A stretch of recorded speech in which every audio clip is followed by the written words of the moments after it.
This is the Star News Brief. I'm Gloria Musimbi. Top police commanders are facing a reckoning as public outrage mounts over systemic police brutality, impunity, and extrajudicial killings, triggering an unprecedented wave of investigations, suspensions, and arrests within law enforcement ranks. The tipping point came with the death of blogger Albert Ojwang, which has drawn sharp national condemnation and forced Deputy Inspector General of Police Eliud Lagat to step aside. On Thursday, Lagat was grilled for almost 3 hours by the Independent Policing Oversight Authority, a move described by insiders as a humbling moment for one of the country's top cops. Get a copy of the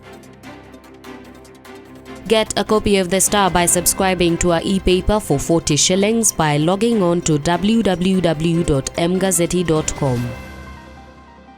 Picture this: you take a bank loan to supply goods to a county government after winning a contract, and more than 10 years later, you're still waiting for payment. Meanwhile, the bank is closing in, auctioning your property. This is not fiction. It is the painful reality facing many contractors in the counties. In a shocking revelation, senators have exposed the persistent failure of county governments to settle debts owed to small and medium-sized enterprises, some dating as far back as the 2014-2015 financial year.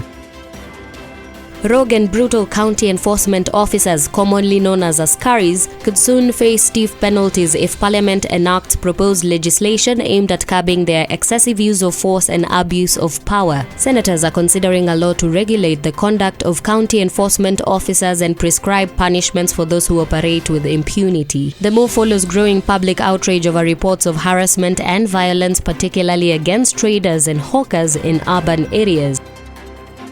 The UN Security Council should urgently summon Kenya to respond to allegations of arming Sudan's rebel Rapid Support Forces, human rights campaigners have said. The demand comes amid the raging civil war in Sudan, marked by crimes against humanity. Led by the Kenya Human Rights Commission, the International Commission of Jurists, and the Independent Medical Legal Unit, the 14 advocacy groups insist that the Kenyan government must be held accountable over allegations of undermining regional peace, which has inflicted untold suffering on Sudanese civilians.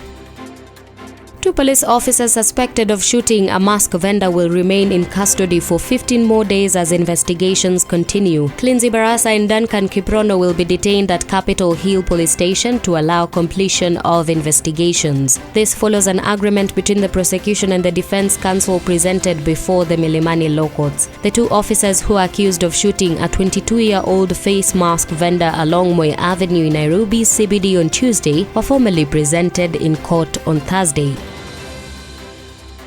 Get a copy of the Star by subscribing to our e-paper for 40 shillings by logging on to www.mgazzetti.com.